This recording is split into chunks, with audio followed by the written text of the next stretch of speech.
Bismillahirrahmanirrahim. Assalamualaikum warahmatullahi wabarakatuh.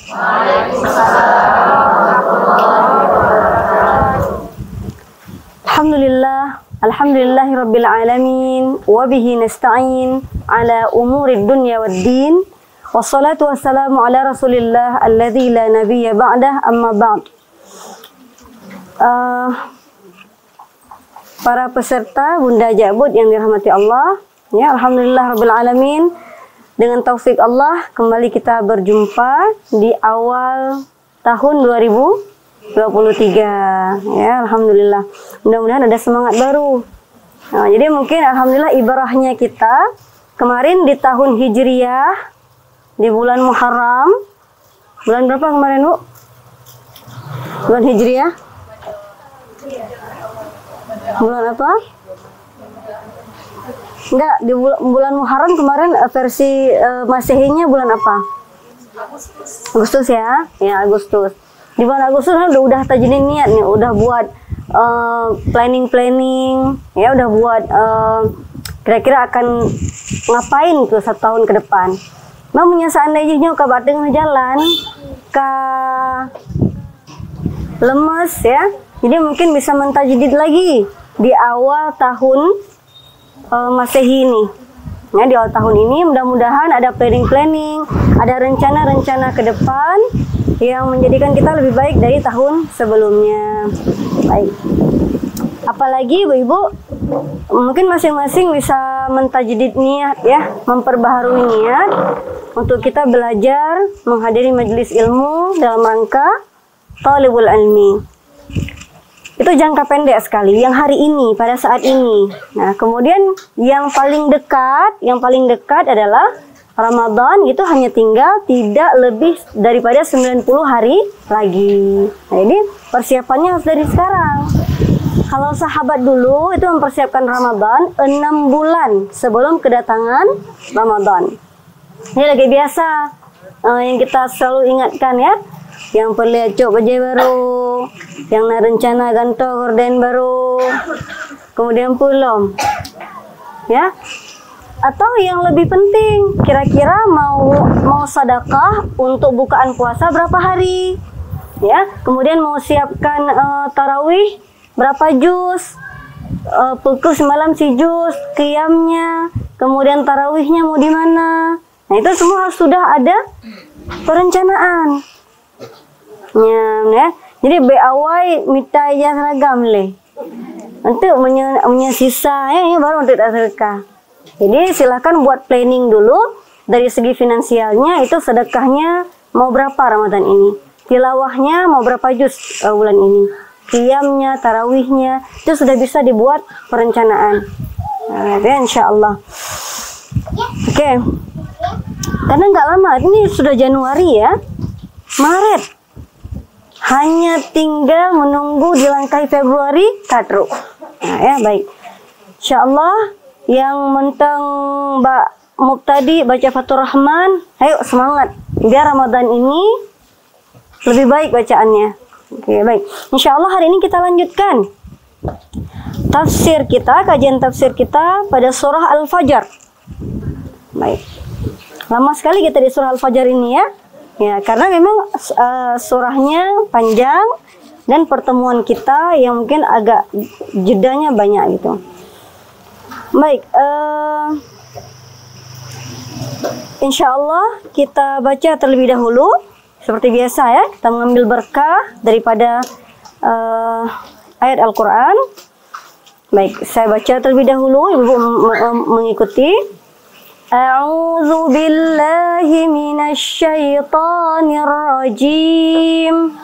A'udzu billahi minasy syaithanir rajim. Bismillahirrahmanirrahim. Bismillahirrahmanirrahim. Wal fajr. Wal fajr. Walayalin 'ashr. Walayalin 'ashr. Wasyaf'i wal watr. Wasyaf'i wal watr. Wal-laili idza yasr. Wal-laili idza yasr. هل في ذلك قسم لذي حجر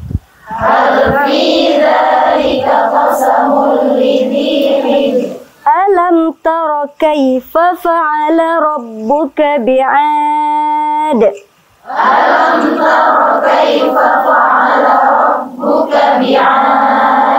Baik, saya naikkan intonasinya menjadi alam. Karena a dan lam itu adalah kata yang berbeda, bukan satu kata. Jika kita baca alam tarakai, ya terkesan. Jadi maksudnya nanti insya Allah saat membaca itu sampai segitunya, ibu harus paham gitu. Alam tara kaifa fa'ala rabbuka bi'ad. Alam tara kaifa fa'ala rabbuka bi'ad. إرم ذات العماد التي لم يخلق مثلها في البلاد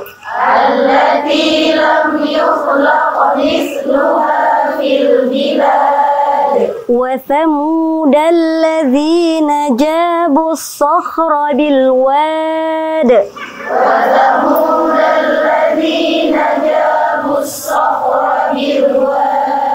وفرعون ذي الأوتاد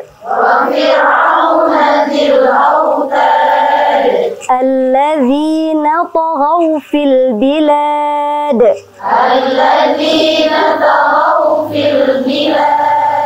فأكثروا فيها الفساد فصب عليهم ربك سوط عذاب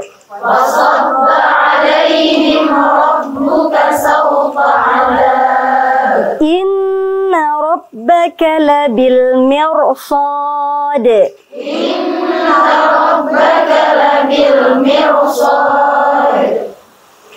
فأما الإنسان إذا ما ابتلاه ربه فأكرمه ونعمه فيقول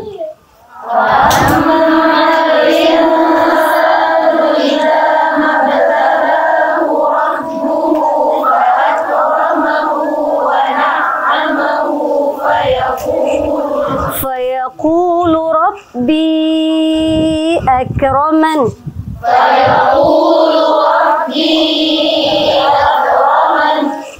وأما إذا ما ابتلاه فقدر عليه رزقه فيقول ربي أهانن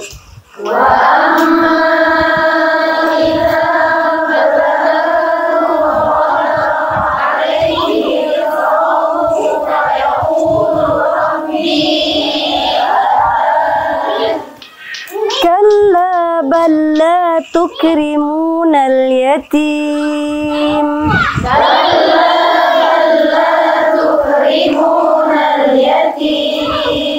ولا تحاضون على طعام المسكين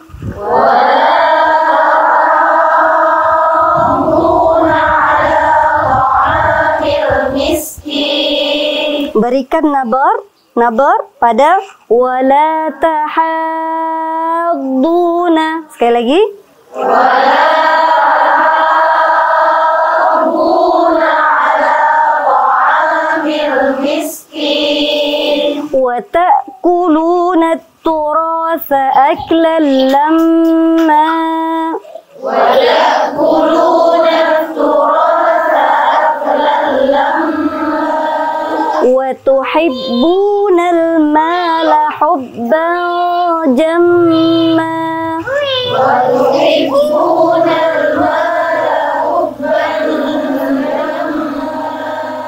كلا إذا دكت الأرض دكا دكا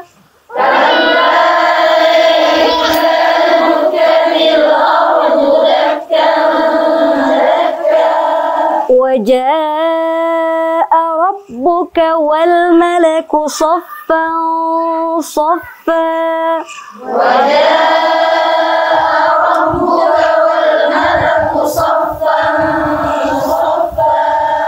وجيء يومئذ بجهنم يومئذ يتذكر الإنسان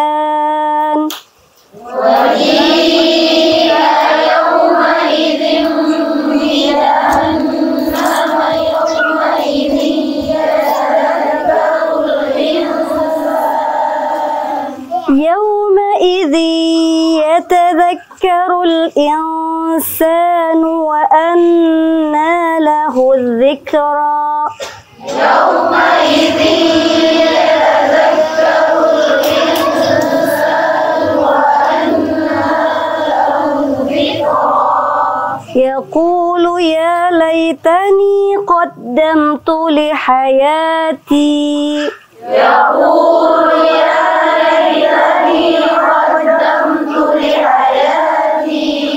فيومئذ لا يعذب عذابه أحد فيومئذ لا يعذب عذابه أحد ولا يوثق وثاقه أحد ولا يوثق وثاقه أحد يا أيتها النفس المطمئنة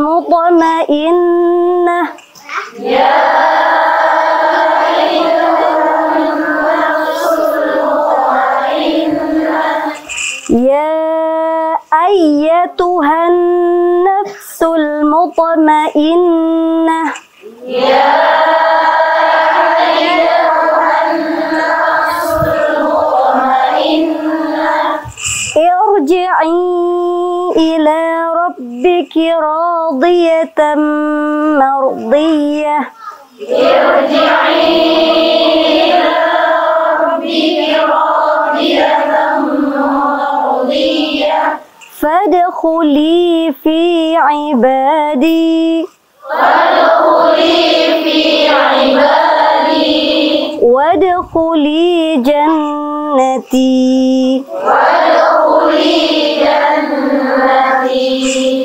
Alhamdulillah. Ya, mudah-mudahan kita mendapatkan berkah dari bacaan yang kita bacakan. Baik, alhamdulillah telah kita selesaikan tafsir sampai ke ayat 20. Ya, sampai ke tafsir pada ayat 20. Pada potongan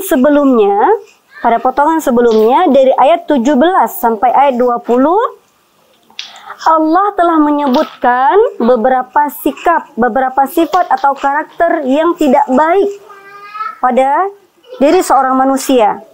Ya.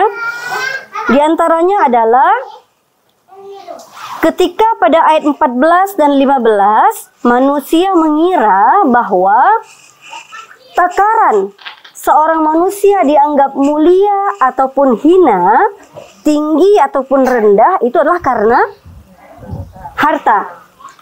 Karena harta. Namun kemudian Allah membantah statement itu bahwa yang menjadikan manusia itu mulia bukan karena banyak hartanya, dan yang menjadikan seseorang hina itu bukan karena sedikit hartanya. Baik. Bagaimana mungkin seorang manusia mengatakan dirinya itu mulia, kemudian Allah katakan sementara engkau tidak memuliakan orang-orang yang seharusnya dimuliakan, yaitu anak yatim. Di sini sudah muncul nih sikap yang pertama, tidak memuliakan anak yatim. Kemudian, wala tahadduna ala ta'amil miskin. Kamu tidak mendorong orang lain, mengajak orang lain untuk memberikan makan orang miskin. Tidak diperintahkan untuk diri sendiri. Kalau memang tidak mampu, ajaklah orang lain yang mampu. Kemudian wa ta'kuluna turasa aklan lamma, dan kamu memakan harta, atau penafsiran yang lain ada mufassir yang menjelaskan adalah harta warisan itu dengan sikap yang rakus. Nah ya, makan dengan cara yang rakus. Kemarin sudah kita tafsirkan, memakan semuanya atau memakan yang sudah ditetapkan hak kita, tapi juga ingin hak orang lain. Nah, kemudian penafsiran lamma ini juga adalah mencampur baurkan yang halal, yang haram itu semua dimakan, semua diembat, tidak dipisahkan. Kemudian wa tuhibbunal mala hubban jamma, dan kamu mencintai harta dengan kecintaan yang berlebihan. Ditutup oleh Allah pada ayat 20 ini, dan kalian mencintai harta dengan kecintaan yang berlebihan. Karena semua sifat dan karakter ini itu bermuara pada sifat yang pada ayat 20 ini. Tidak mau memberikan, tidak menghormati anak yatim, tidak mau mendorong orang lain memberi makan orang miskin. Kemudian mengambil atau merampas yang sudah menjadi hak orang lain, itu akibatnya adalah, sebabnya adalah karena mencintai harta dengan cara yang berlebihan. Baik. Kemudian ada juga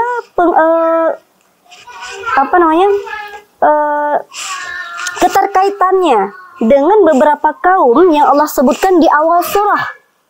Ada 3 kaum ya yang Allah sebutkan di awal surah. Itu kaum apa? Samud, Ad, satu lagi kaum siapa? Fir'aun. 3 ya, dimana ketiga kaum ini memiliki keistimewaan, memiliki kelebihan. Ada yang dari segi posturnya, ada yang dari segi kehebatan mereka membangun infrastruktur negeri mereka, ada yang sebabnya adalah kekuasaan, yaitu Fir'aun. Nah, dan 3 poin yang melatar belakangi sehingga mereka menjadi tokoh-tokoh yang dikenal dalam sejarah peradaban manusia, ini juga bermuara pada ayat ini. Wa tuhibbunal mala hubban jamma. Bukankah karena harta ini kemudian orang ingin terlihat megah, orang ingin memiliki kekuasaan yang lebih, ya, kemudian orang ingin terlihat tiga yang ada pada kaum ini itu muaranya pada ayat 20 ini. Wa tuhibbunal mala hubban jamma. Oke. Nah, maka sebagaimana dikatakan oleh seorang sebagaimana dikatakan oleh seorang ilmuwan dari Mesir, yaitu Mustafa Mahmud, likulli asrin jahiliyah. Ya, likulli asrin jahiliyah. Setiap masanya itu ada jahiliyahnya, ada konyolnya. Itu setiap masanya itu ada kejahiliahan, ada kekonyolan yang terjadi pada setiap masa. Wa nahnu al-yaum, dan kita sekarang najma' jahiliyah kullul usur. Semua kekonyolan atau kejahiliahan yang ada pada masa-masa lampau, ini kabeh cakup ada yang undung dino. Dulu Nabi Lut ada homo. Tapi dino na LGBT. Yang kenya maksudnya. Tapi na LGBT. Oroje kaum Nabi Syuaib itu mereka menakar timbangan, ya, itu tidak adil. Badannya mana? Dum. Bahkan dalam meja kan tuh. Bahkan dalam apa? Dengan cara yang lebih modern. Ya, dengan cara yang lebih modern. Kalau dulu mungkin pada masa-masa jahiliyah itu orang-orang yang membuat rumah-rumah yang mengundang orang berzina ke rumahnya itu pakai bendera. Jadi pada masa jahiliyah dulu itu ditanda, oh rumah itu berarti khusus. Memang sudah tahu. Bahkan pada zaman sekarang kita ini dikomersilkan. Menjadi nama kupu-kupu malam, menjadi nama PSK, dipercantik nama itu. Padahal tidak boleh. Jika memang itu adalah kita anggap haram dan sesuatu hal yang merupakan dosa besar, maka panggil itu dengan nama yang hina. Jadi punya kayak rubah-rubah namanya, itu terkesan pada orang itu sesuatu hal yang kecil, hal yang biasa saja. Nah itu, seperti korupsi, itu kan nama yang sudah dipercantik.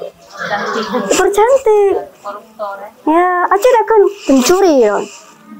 Nah, jadi dengan dirubah-rubahnya menjadi kayak orang biasa saja gitu. Nah, ya. Kemudian ini dituduh, kemudian digugat karena melakukan pencemaran nama baik, memfitnah anda pegah lagi nya, kan lebih kiban ya. Nah gitu, baik. Jadi seperti itu ya, kata Mustafa Mahmud bahwa kita ini adalah umat yang mengumpulkan koleksi kejahilian yang pada masa lampaunya kabehna aduh mandeng. Nah, maka kemudian kalau nanti ada yang bertanya, kita sekarang LGBT, nggak ada, Allah tidak menurunkan azab sama kita. Tidak ada Allah berikan azab. Ya, maka sekarang ini, nah, pada ayat 21, kalla idza dukkatil ardu dakkan dakka. Sekali-kali tidak. Nah, ingat kemarin kita sudah menjelaskan bahwa ketika Allah mengatakan kata kalla, ya, sekali-kali di sini dijelaskan sekali-kali tidak. Ya, bagaimana maksudnya sekali-kali tidak? Ini adalah penolakan Allah terhadap sifat-sifat yang ada pada ayat 17 sampai ayat 20. Bagaimana? La yanbaghi an yakuna al-amru hakadha fil harsi 'ala dunya. Tidak boleh seperti ini. Tidak boleh tidak menghormati anak yatim, tidak mendorong orang lain memberikan makan untuk orang miskin, kemudian memakan hak orang lain, kemudian mencintai harta dengan cinta yang berlebihan. Tidak boleh seperti ini. Ini maksud daripada kata-kata kalla. Tidak boleh. Yang mana ini semua mencerminkan seseorang yang fokus kehidupannya itu adalah lebih kepada dunia. Tidak boleh. Maka idza dukkatil ardu dakkan dakka. Apabila bumi diguncangkan berturut-turut. Di sini diulang kata-katanya, dakkan dakka. Jadi bukan sekali goncangan, tapi berturut-turut. Penafsiran ini itu hampir sama dengan penafsiran yang sudah kita bahas. Idza zulzilatil ardu zilzalaha. Allah ulang juga dalam ayat ini kata-kata zilzalnya itu adalah 2 kali. Ketika Allah menggoncangkan bumi ini dengan goncangan yang sangat dahsyat. Jadi pengulangan dakkan dakka ini adalah artinya taharrak ba'dal haraka. Jadi sesudah ada goncangan terus diikuti dengan goncangan-goncangan yang lain. Berarti bukan 1 menit, bukan 2 menit. Nah ya. Kemudian juga bisa kita ambil di sini penggunaan kata idza. Idza di sini kan Allah menggunakan kalla idza. Penggunaan kata idza itu menunjukkan bahwa suatu masa yang pasti akan datang. Pasti akan terjadi. Kalau seandainya waktu di mana Allah akan mengguncangkan berturut-turut ini tidak pasti terjadinya, maka Allah akan menggunakan kata in. Itu bedanya. Ini dalam bahasa Arab ya. Misalnya contoh saya katakan, in dakhaltil bab, ya, anti talik. Misalnya ini banyak contoh-contoh dikatakan oleh ulama fikih, dicontohkan ketika seseorang mengucapkan kata talak. Talak yang sifatnya menggantung. Kalau seandainya kamu masuk ke rumah, maka kamu akan diceraikan. Masuk ke rumah itu adalah hal yang bisa terjadi dan tidak. Iya kan? Masuk rumah, kalau orang tidak mau, dia tidak akan masuk. Kalau dia masuk, maka dia akan masuk. Dia punya pilihan mengerjakan atau tidak. Maka kalau seperti itu digunakan in. Tapi kalau seandainya seseorang mengucapkan Iza ja'atis sabah fa anti talik. Kalau pagi datang maka kamu saya ceraikan. Kedatangan pagi itu bisa ditahan. Nah, maka sesuatu yang pasti itu penggunaannya adalah iza. Tapi kalau sesuatu yang tidak pasti datang waktunya, maka itu digunakan in. Nah, maka di sini para mufassir itu menjelaskan Allah menggunakan kata iza pada ayat ini itu untuk menunjukkan bahwa kiamat itu pasti ada. Kiamat itu pasti akan datang. Untuk rejak cuponya, rejak agamnya, enggak pegah tonnya, enggak pegah tangai je. Tidak ada yang tahu. Dan menyonya lagi yang pegah, hana kan tangai lagi orang pegahnya. Kan ada yang suka yang ramah-ramah tu ya. Ada hitam, ada macam-macam ya. Hanya Allah yang Maha tahu. Bahkan Rasulullah sendiri pun seorang nabi akhir di mana Allah mengatakan bahwa kedatangan kiamat itu seperti ini. Dengan kebangkitanmu wahai Muhammad, tapi Allah tidak memberitahu pada Rasulullah kapan kiamat terjadi. Hanya rahasia Allah. Nah, ya, hanya rahasia Allah. Nah, maka mungkin ibu-ibu yang mungkin sudah pernah gitu mengalami gempa ketika tsunami datang, yang sampai mungkin kami nggak di sini, Bu. Jadi nggak tak hanya tuh oh kamu kiban gempanya kan? Nah, jadi yang pegah tu tak mumat berhut tu, mumang, pusing. Maka kalau seandainya menurut tanya orang Aceh yang kalau rasanya adalah berat, maka goncangan ini jauh lebih berat dari itu. Ya. Dalam penafsiran para mufassir, mereka mengatakan bahwa goncangan ini bahkan akan meratakan seluruh bumi. Akan meratakan seluruh bumi. Ketika tsunami masih ada juga rumah-rumah yang masih ada. Ya, masih ada. Nah, kemudian ibu-ibu masih melihat anaknya, masih mendekap anaknya, masih berusaha kembali untuk mengambil anaknya. Tapi pada hari itu Allah jelaskan pada surah-surah yang lain, bahkan orang perempuan-perempuan yang menyusui anaknya yang geti anak-anak. Geti anak-anak. Semua perempuan-perempuan yang sedang hamil gugur kehamilannya. Nah, orang-orang yang selamat daripada gempa itu seperti orang mabuk. Saking hana doa tak boleh. Ya, dalam kondisi mabuk. Dalam gempa yang tsunami ini kan pusing ya, tak pusing. Berarti jauh lebih pusing, kan mabuk. Hana doa arah le. Nah, dalam ayat-ayat yang lain banyak sekali ini Allah menggambarkan. Dalam surah Al-Haqqah, وَحُمِلَتِ الْأَرْضُ وَالْجِبَالُ فَدُكَّتَا دَكَّةً وَاحِدَةً. Kemudian diangkat bumi ini oleh Allah dan juga gunung dibenturkan dengan sekali benturan dan semuanya hancur. Kemudian dalam surah Al-Waqi'ah, وَإِذَا رُجَّتِ الْأَرْضُ رَجًّا وَبُسَّتِ الْجِبَالُ بَسًّا. Dan ketika bumi ini ya itu dihancurkan sehancur-hancurnya, dan ketika gunung-gunung diluluh lentakkan seluruh luluh lentaknya, ya hanam tak boleh dengar. Nah, maka mungkin oleh Allah itu dijamak kita azabnya nanti dari akhirat, di hari kiamat. Ya, di hari kiamat. Mudah-mudahan kita tidak termasuk ya kepada manusia-manusia akhir zaman yang menyaksikan kejadian itu. Man menyesal lagi, nah ibu bertanya, man Ustazah kiban untuk hana adil kan? Orang-orangnya menakalan, teo hanakalan. Ya, karena itulah Rasulullah mengatakan adanya azab kubur. Itulah makanya Rasulullah mengatakan adanya azab kubur. Nah, baik. Kemudian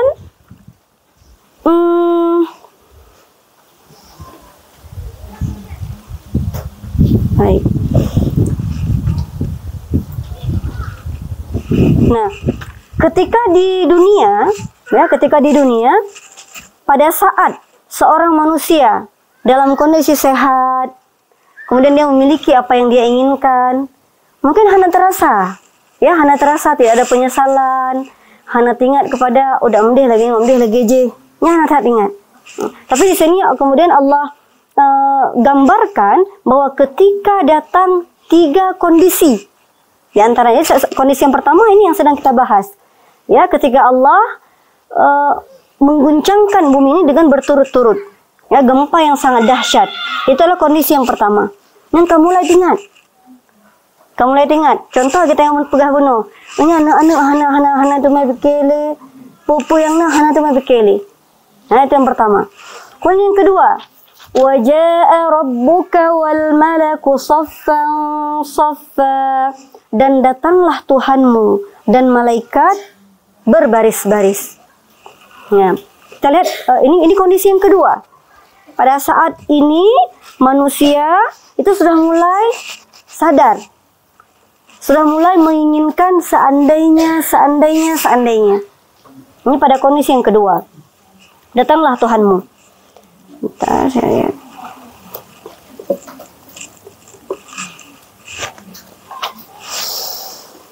Baik.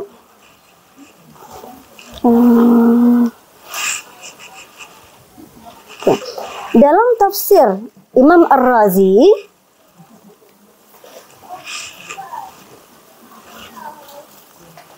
berdasarkan dalil akli, ya. Jadi tafsir ini ditafsirkan dengan dalil nakli, artinya dengan ayat yang lain, dengan hadis Rasulullah, dan juga berdasarkan dalil akli. Nah, ini sudah masuk dalam ilmu kalam. Ya, masuk dalam ilmu kalam, ilmu teologi. Annal harakah, di sini kan kalau kita baca terjemahan, dan datanglah Tuhanmu. Oke? Datang itu kalau berdasarkan kondisi kegiatannya itu bagaimana? Berjalan, melangkah. Oke? Baik. Annal harakah 'ala Allah Ta'ala mahal. Bahwa bergerak, ya. Bagi Allah itu suatu hal yang mustahil. Ya, bergerak itu mustahil bagi Allah. Li'anna kullu ma kana kadzalika kana jisman. Karena kalau sesuatu yang bergerak maka memiliki jismun, memiliki tubuh. Ya, dan itu mustahil bagi Allah. Wal jis yastahilu ay yakuna azalian, dan sesuatu yang memiliki jasad dan tubuh itu tidak mungkin azali, tidak mungkin abadi. Dia pasti akan fana. Seperti kita ini, kita tidak abadi. Kita akan mati. Maka mustahil itu Allah memiliki jisim. Mustahil bagi Allah. Nah, maka fala budda fihi min at-ta'wil. Maka oleh Imam Ar-Razi dan kebanyakan mufassir ya yang bermazhab Asy'ariyah, ya, itu mentakwilkan ayat ini bahwa tidak mungkin Allah yang pergi, tidak mungkin Allah yang datang. Nah, maka ditakwilkan menjadi waja'a amru rabbik, maka datanglah perintah Allah. Waja'a qahru rabbik, maka di situ Allah memperlihatkan keperkasaannya. Ya. Kemudian penafsirannya juga adalah waja'a jalailu ayati rabbik, dan Allah menunjukkan di situ kebenaran daripada apa yang sudah Allah katakan dalam Al-Quran, bahwa kiamat itu pasti akan terjadi, bahwa segala sedikit, besar ataupun kecil, ataupun sedikit dan banyak, apa yang kita lakukan di dunia ini pasti akan Allah hisab nantinya. Semuanya akan nampak pada manusia bahwa itu benar adanya. Nah, itu maksud daripada waja'a rabbuka. Jadi tidak bisa ditafsirkan bahwa Allah datang. Berarti Allah itu memiliki jasad. Tidak boleh, itu mustahil bagi Allah. Nah, maka ditakwilkan menjadi bahwa maka datanglah perintah Allah. Maka kemudian Allah menunjukkan keperkasaannya. Allah menunjukkan bahwa tanda-tanda, bukti-bukti yang sudah Allah berikan dalam Al-Quran itu benar adanya. Ya. Wal malaku saffan saffa. Nah. Wal malaku saffan saffa. Namun kalau seandainya ada mufassir yang mentafsirkan sebagaimana adanya, Imam menyesino kagupegah wajah arabuka, maka datanglah Tuhanmu, kekeh laginya. Mbak takwil kaji umna. Dia cenah masalah. Yang penting mbak saling mengkafirkan. Mbak yang kemudian yang mentakwilkan itu dianggap salah. Yang orang yang pegang mentakwilkan pegah sih salah kepada orang yang mengatakan sudah biarkan saja seperti itu. Maka datang, karena dia menggunakan kata-kata waja'a, dan datanglah Tuhanmu, kekeh benar-benar. Nah, maka dan kita juga sunnahnya seperti Nabi ajarkan, ya, tidak boleh membayang-bayangkan Allah itu seperti apa, ya, Allah punya tangan, tidak boleh. Yang diminta oleh Rasulullah pada kita adalah ingat ciptaan Allah, ingat kekuasaan Allah yang nampak dalam mata kita, nikmat Allah, segala kebaikan yang kita rasakan, rahmatnya, itu saja yang kita ingat. Nah, maka insya Allah itu mampu menjadikan kita itu merasakan bahwa Allah itu ada. Oke, baik. Kemudian wal malaku saffan saffa, dan malaikat yang berbaris-baris. Baik. Oke, itu adalah kondisi yang kedua. Kondisi yang pertama tadi adalah ketika bumi diguncangkan berturut-turut. Itu sudah mulai teringat. Nah, hana cocok tak boleh. Pasti itu yang teringat adalah Allah, Allah, Allah hana lain. Kemudian kondisi yang kedua adalah ketika seluruh makhluk sudah mati dan mereka sudah dibangkitkan kembali, itu menunggu. Ya, manusia semuanya menunggu. Inilah kondisi kejadian di padang mahsyar ya. So, menunggu apa yang akan terjadi. Nah, dalam tafsir Ibnu Katsir dijelaskan, wajah rabbuka, penafsirannya juga adalah lifaslil qada baina khalqi yaitu dan datanglah Tuhanmu untuk melaksanakan qada. Qada itu artinya apa? Hari di mana Allah akan memberi pembalasan, akan Allah sidang, akan disidang semuanya. Nah, pada hari itu. Wadzalika ba'da yastashfa'una ilaihi bisayd walad Adam 'alal itlaq Muhammad sallallahu alaihi wasallam. Dan itu manusia-manusia pada hari itu sudah menunggu sangat lama. Sampai-sampai manusia pada saat itu meminta syafaat kepada Nabiullah Adam. Tapi Nabiullah Adam mengatakan tidak bisa. Dan juga kepada nabi-nabi ulul azmi yang lainnya, dan semua mengatakan tidak bisa. Sampai kemudian manusia pada saat itu meminta kepada Rasulullah sallallahu alaihi wasallam, dan Rasul mengatakan ana lah, iya, saya yang bisa memberikan syafaat. Kemudian Rasulullah ya meminta kepada Allah agar dipercepat ya, kondisi pada padang mahsyar itu, dan Allah mengabulkannya. Nah, jadi inilah di mana syafaat pertama yang Rasulullah berikan kepada seluruh umat. Nah, kemudian kondisi yang ketiga, waji'a yawma idzin bi jahannam, dan pada hari itu diperlihatkan neraka jahanam. Ya, pada hari itu diperlihatkan neraka jahanam. Itu belum dimasukkan, enggak, ditampakkan terlebih dahulu oleh Allah.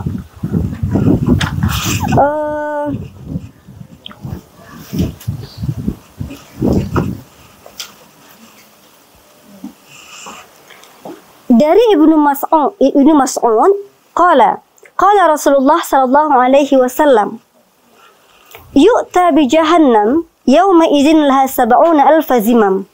Jadi kibancara diperlihatkan neraka jahanam. Nah, jadi ini ada hadis-hadis ya yang menjelaskan bagaimana neraka pada hari itu diperlihatkan. Nah, didatangkan neraka. Pada hari itu didatangkan neraka, dan ketika neraka itu digerek, wallahu alam, tidak ada yang tahu. Apakah memang yang kita yakini pasti jauh lebih canggih dari puyang nabadonya ya. Maka diperlihatkan neraka itu, yang mana neraka itu memiliki 70,000 zimam. Ada 70,000 tali atau ikatan. Oke. Ma'akulli zimam 70,000 malak yajrunaha, dan setiap 70 dan setiap satu tali yang 70,000 tadi itu, setiap satu tali itu ditarik atau dipegang oleh 70,000 malaikat. Tadi berapa talinya? 70,000 tali. Dan setiap satu tali itu dipegang oleh 70,000 malaikat. Berarti 70,000 dikali 70,000. Aduh, malaikat yang mana? Berapa? 1 miliar. 1 miliar lebih itu malaikatnya. Itu adalah hanya untuk memegang tali ya, ikatan neraka. Maka itu menunjukkan nerakanya neraya tak taat. Itu yang bisa kita logikakan daripada mengapa harus dipegang oleh semiliar sekian malaikat. Berarti itu besar sekali. Maka dalam ayat yang lain, dalam surah yang lain kita temukan ketika Allah bertanya sama neraka, "Puka bunuh, pu mentang let, hal mim mazid, bisa tambah lagi?" Allah tanya sama malaikat ya. Berarti maksudnya Allah sangat banyak sekali. Sangat banyak sekali. Nah, itu Masya Allah. Nah, jadi ini menunjukkan bahwa memang neraka itu sangat banyak, sangat besar sekali. Nah, itu.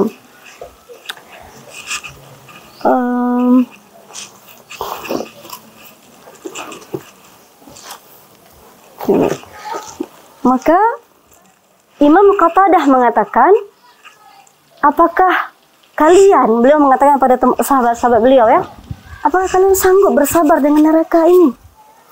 Maka kalau kita tidak sanggup berbuat taat kepada Allah, itu ashal, itu ahwan, itu jauh lebih mudah daripada kita harus bersabar dengan neraka. Nah, jadi ada kondisi-kondisi tentang neraka yang dijelaskan oleh para ulama. Tentang apinya yang sudah dipersiapkan oleh Allah, dibakar oleh Allah, al-fasanah, berarti 1000 tahun itu dibakar sampai merah. Kemudian 1000 tahun berikutnya itu dibakar sampai dia menjadi putih. Kemudian 1000 tahun berikutnya dibakar sehingga menjadi hitam. Kan pernah tuh kita lihat api jadi hitam. Kalau kita lihat gambar-gambar lava yang keluar dari gunung, itu kan pasti ada yang bagian hitamnya. Itu berarti yang sudah tingkat derajat panasnya sudah panas sekali. Nah, jadi bayangkan sudah dibakar selama 300.000 tahun. Al-fasanah, ya 1000 tahun, 3000 tahun. Nah, jadi nggak usah kita bayangkan panasnya. Dan dijelaskan juga oleh Rasulullah bahwa tingkat azab yang paling ringan dalam neraka itu adalah ada seseorang dipakaikan sendal dari api, di mana yang terbakar kepala itu mendidihnya itu sampai ke kepala dan ubun-ubun kita. Dijelaskan oleh Rasulullah pada para sahabat dan mereka merasa ketakutan dan merasa itu suatu hal yang sudah luar biasa. Tapi ketahuilah itu adalah yang paling ringan, yang paling kecil, yang paling ringan sekali. Na'udzubillah min dzalik. Nah, maka kemudian lagi bagaimana Allah menjelaskan, Rasulullah menjelaskan gambaran orang-orang yang masuk ke dalamnya. Nyancik kabehnya mungkin dalam pikiran tanya, dia tahu cik kata ada pun, tak ada maya ada pun. Bahkan sudah sering kita ajarkan, walaupun itu salah. Ni tamu mereka, nyan gekoh lagi, nyan gekoh dah. Salah itu ya. Tapi anak-anak sudah ada gambaran. Nah, gambaran bahwa yang jahat-jahat kira-kira menang ke azab. Kita ingin apa? Ingin mendeskripsikan sama anak-anak, begitulah kira-kira gambaran orang-orang yang siksaannya dalam neraka. Tapi itu salah. Anak-anak belum harus menerima logika yang seperti itu. Karena yang diterima oleh anak-anak adalah Allah itu kejam. Allah itu main potong tangan, Allah itu main potong, ngeri sekali. Nah, logikanya tuh nggak harus. Kutanya aja udah pegang lagi nya. Ini orang kengkeng bang, nanti anak sadar nih kok udah ketanya tarik ke drodonya jadi pegah. Sayang di hana yang pegah, pegahnya Mbak Nomin. Masya Allah. Ejek nih potong lidah, udah pegah Mbak Nomin Nan Mbak Tayo tarik ngangan drodo, membacut nih aja pegah. Ini buat duduk, Tayo cik kata dupa, kamu mulai ingin nggak mau lagi lah kita ngomong orang ya. Karena yang pegahnya pegah pubek yang tak mana pegah harusnya itulah nih umur kita ini yang sudah dewasa, yang sudah paham, itu harus dideskripsikan. Kadang menyanyian tak pegah ge menyanyi atau tayo menjaga pegah legok laginya udah pegah legoknya bangke dah pejol lidah kau danya. Nah nyandak kalang-kalang orang gaput kalang-kalang namanya gue culuk mata. Ada tak kena lagian. Makna bedakan. Kan salah kayak gitu ya. Jadi inilah gambaran-gambaran deskripsi Allah berikan kepada kita dalam Al-Quran. Itu sudah lengkap. Sudah lengkap semuanya. Masalahnya, kita kurang informasi. Kita gaptek nggak cuma sama gadget, sama teknologi. Sama Quran pun kita sangat gap apa ya? Gapkur. Nggak ada Quran. Nah, maka dikatakan oleh Imam Al-Ghazali, musuh-musuh Islam, bahkan beliau seorang pemikir Mesir ya, bahkan di radio orang Israel di Tel Aviv itu ada siaran khusus Quran. Karena orang Palestina ini dengar kan, atau orang-orang Arab sekitar Lubnan, Yordan, Suriah itu dengar siaran mereka, atau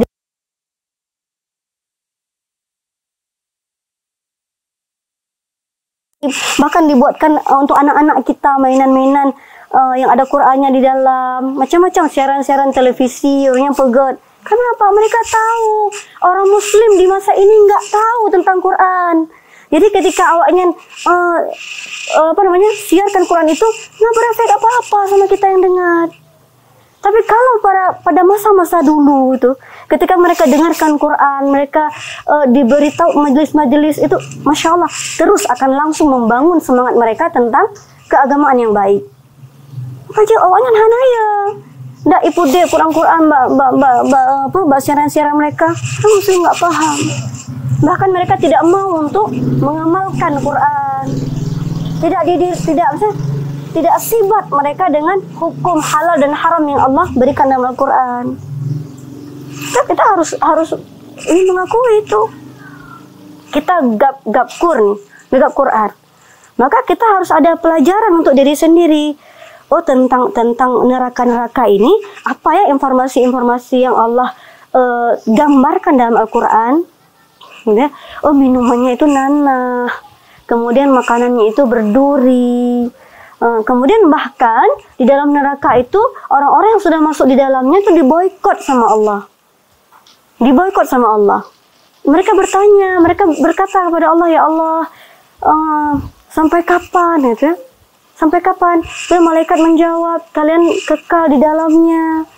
Kemudian mereka orang-orang ini ngomong lagi, ya Allah, seandainya kami ini dikembalikan ke dunia, kami pasti tidak akan zalim lagi. Allah pun mengatakan kepada malaikat, sudah jangan ngomong lagi dengan mereka, jangan gubris lagi. Akhirnya sudah mereka ini diboikot. Kita kalau didiamin sama orang nggak enak ya. Nah, jadi itu diantaranya. Sudah masuk dalam neraka, diboikot. Tidak ada yang berbicara, tidak akan ada suara-suara, yang ada adalah hanya suara api, gemuruh azab. Hanya itu saja. Nah, ini sangat mengerikan sekali. Nah, jadi kita kalau misalnya ingin memperbanyak itu, maka memperbanyak informasinya. Sama lagi tanya misalnya tablo kompor gas. Ini kabeh dah baca, menyenyo, bocor, jadi kita sangat waspada ya. Tidak boleh ada sedikit pun kebocoran, ganti itu. Ini kan seperti itu. Kalau seandainya neraka ini sesuatu yang harus kita waspadai, maka informasinya harus lengkap. Penjaga-penjaganya, orang-orang yang masuk ke dalamnya.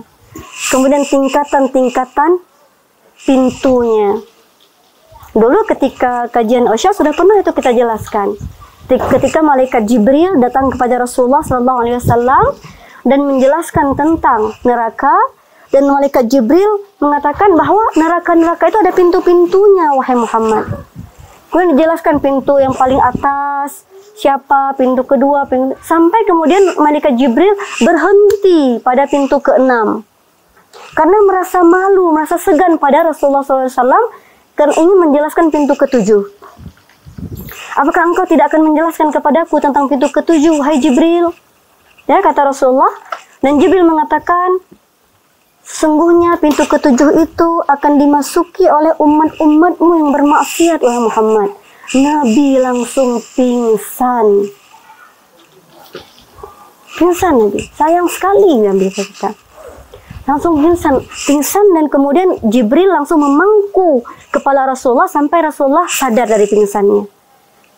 Ya, setelah itu Rasulullah menangis, sangat bersedih. Ketika para sahabat datang ke rumah Rasul, tidak ada satupun yang ingin ditemui oleh Rasulullah karena sangat berlarut-larut kesedihannya. Datang Abu Bakar, apakah saya bisa masuk? Saya ingin bertemu dengan Rasulullah. Rasulullah tidak menjawab, tidak mau membukakan pintu.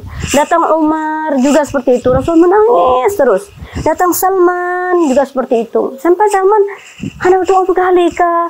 Ya, pada sahabat dulu ketika Rasulullah sedih, semua sahabat pasti sedih.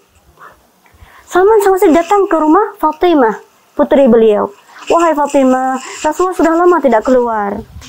Ya, Rasulullah menghijab diri beliau dengan orang-orang." Nah, dan yang didengar oleh para sahabat, Rasulullah itu menangis di dalam.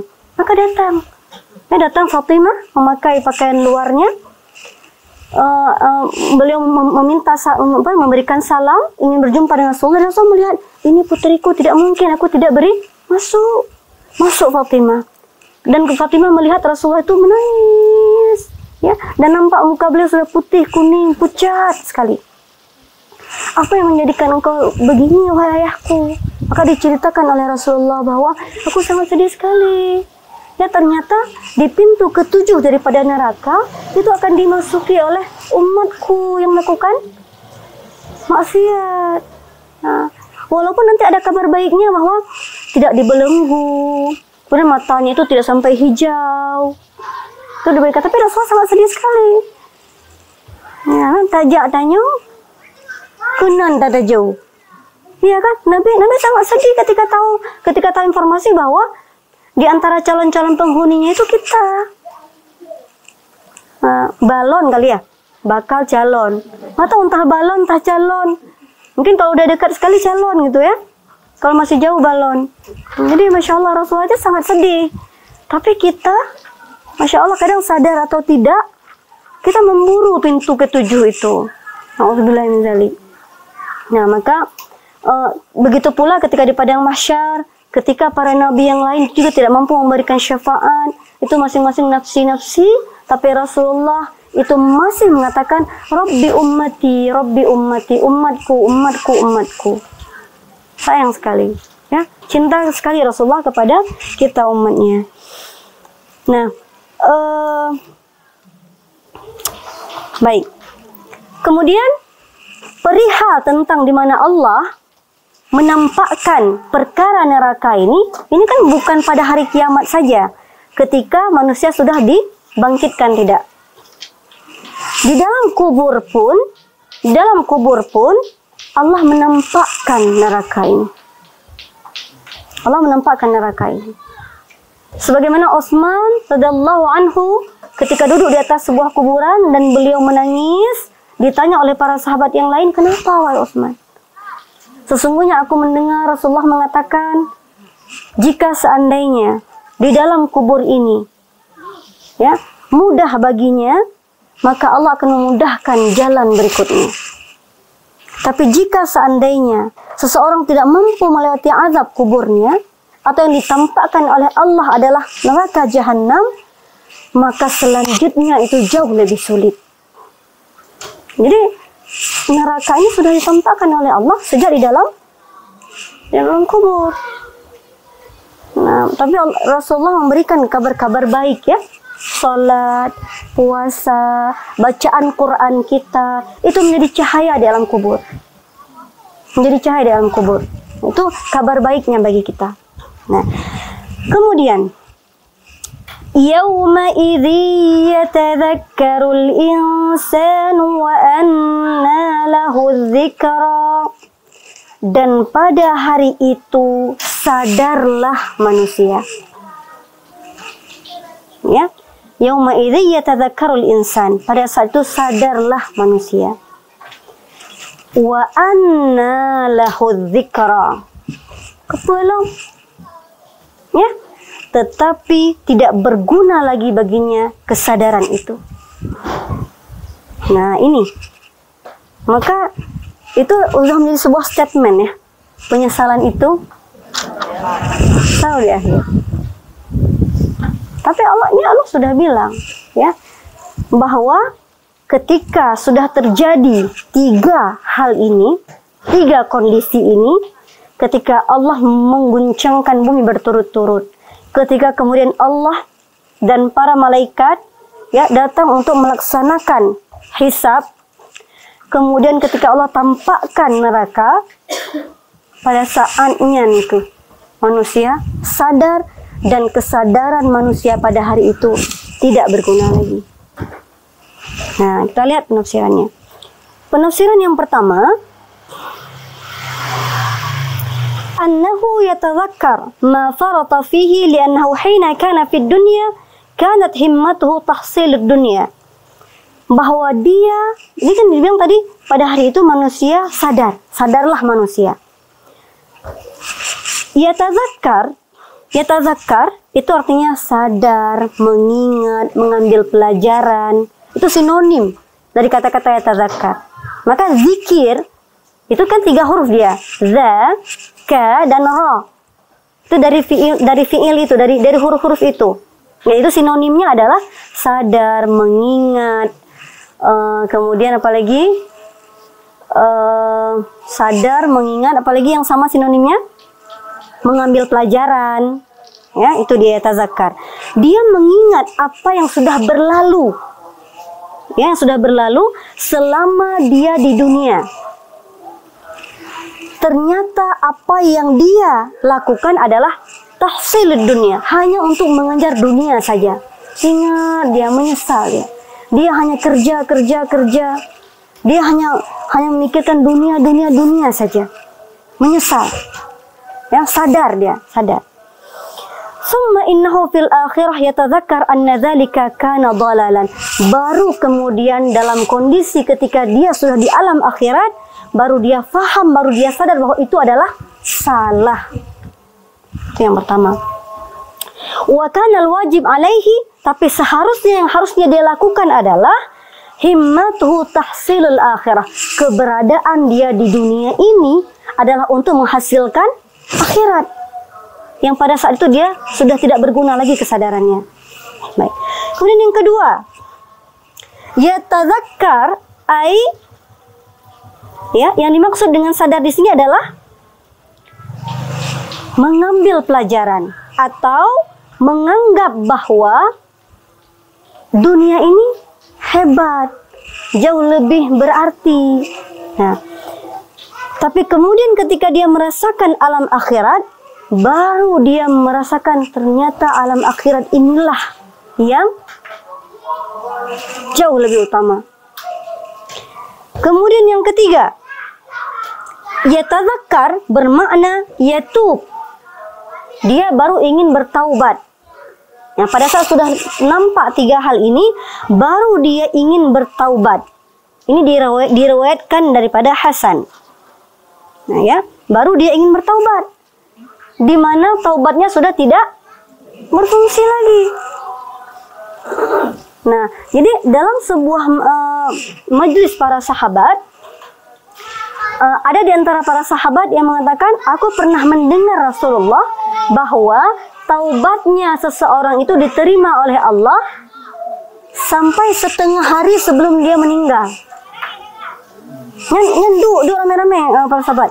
Kemudian dijawab oleh sahabat yang lain, tapi aku pernah mendengar Rasulullah mengatakan bahwa taubat seseorang itu diterima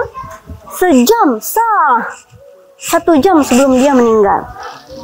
Dijawab lagi oleh yang lain, tapi aku pernah mendengar Rasulullah mengatakan taubatnya seseorang diterima sebelum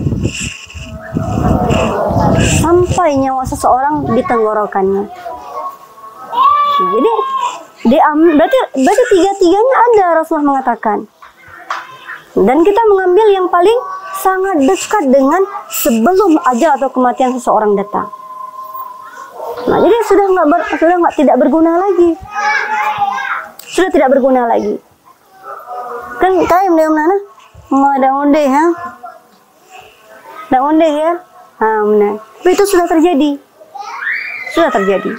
Nah, maka kalau seandainya ada yang membantu kejut itu, atau ngon tanyo, mama le sang raya bu dah, ngohak ka Tuhan tu. Sebelum seperti ini, sebelum wa anna lahu dzikra, maka di masa tua ini jauh lebih baik. di masa tua lagi nyu, itu jauh lebih baik. Kenapa? Masih ada waktunya. Allah masih memberikan waktu. Allah masih memberikan kita kesempatan. Nah, gitu. Nah, jadi alhamdulillah misalnya nyu, nah adik-adik dan nyu yang masya Allah di usia muda pun sudah terkait hatinya dengan majelis, masya Allah. Nah, jadi bagi kawan-kawan yang belum, mudah-mudahan dipercepat oleh Allah karena masanya hanya di sini.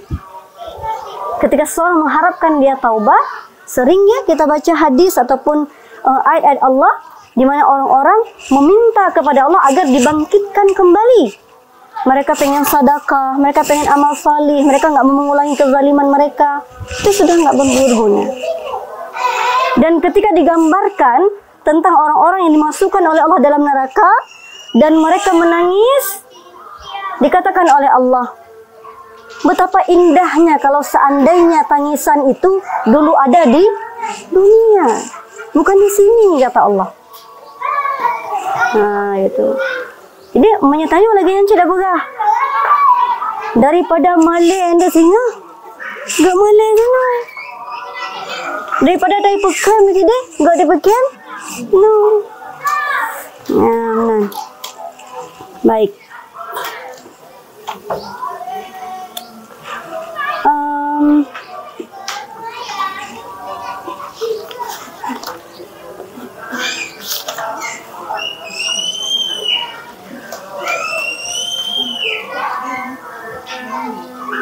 Oke. Kemudian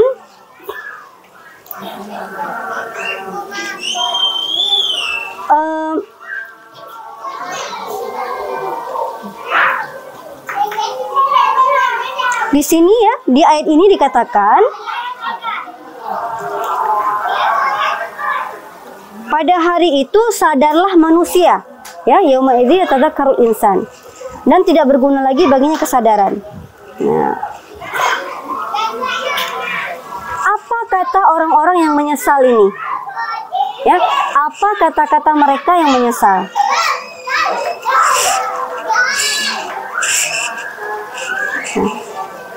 Yaqulu ya laitani qaddamtu li hayati.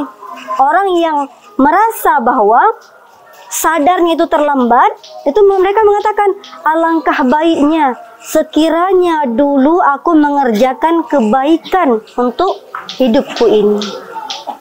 Itu kata-katanya. Status mereka hari itu adalah ini. Yaqulu ya laitani qaddamtu li hayati. Alangkah baiknya sekiranya dulu aku mengerjakan kebaikan untuk hidupku ini. Hidupku ini maksudnya apa? Apa maksud hidupku ini? Nah, ini di ayat 24 ini, coba perhatikan.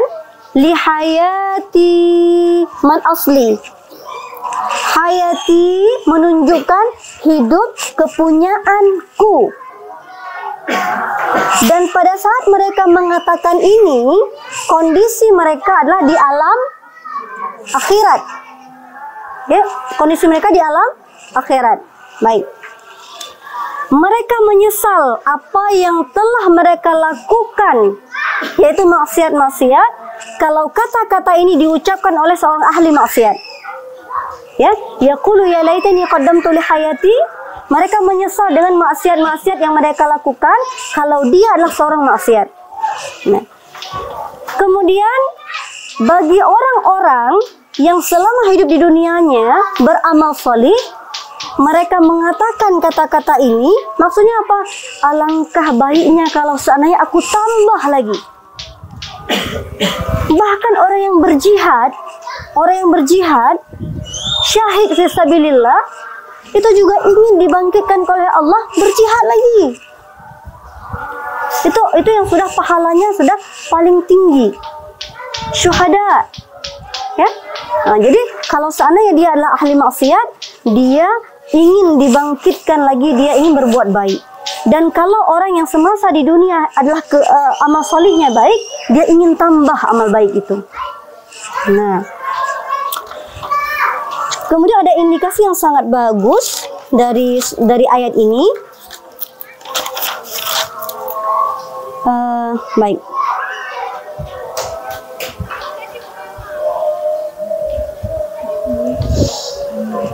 Nah, di ayat ini kita temukan Allah menggunakan kata-kata lihayati. Ya, lihayati, untuk hidupku ini. Allah tidak mengatakan qaddamtu lihayah. Lihayah saja, nggak pakai ti. Ya, tidak Allah gunakan kata-kata untuk hidup yang saat ini. Tapi tetap di sini dikatakan lihayati, hidupku. Nah, ini menunjukkan sebuah indikasi bahwa kehidupan yang sebenarnya bagi setiap makhluk Allah itu adalah kehidupan akhirat. Makanya di sini Allah memilih kata-kata untuk keberadaan seseorang ketika kondisinya di alam akhirat, itulah lihayati, untuk kehidupanku ini. Menunjukkan apa? Kehidupan yang sebenarnya adalah kehidupan akhirat. Sementara kehidupan di dunia itu bukan kehidupan sebenarnya. Jadi ini diantara rahasia mengapa Allah di sini menggunakan kata kepunyaan saya, lihayati. Kalau seandainya akhirat itu tidak penting, maka Allah akan mencukupkan di sini qaddamtu lihayah saja, tidak pakai ti. Tapi ketika Allah tambahkan lihayati, itu menunjukkan bahwa inilah kehidupan kita yang sebenarnya. Tapi di dunia ini bukan. Maka dijelaskan oleh ayat-ayat yang lain bahwa kehidupan di dunia ini adalah lahwun, senda gurau, main-main, di mana kita adalah sebagai ajang untuk menampakkan siapa yang lebih banyak, siapa yang lebih tinggi. Nah, tapi sebenarnya yang sebenarnya adalah di akhirat. Nah, kemudian lagi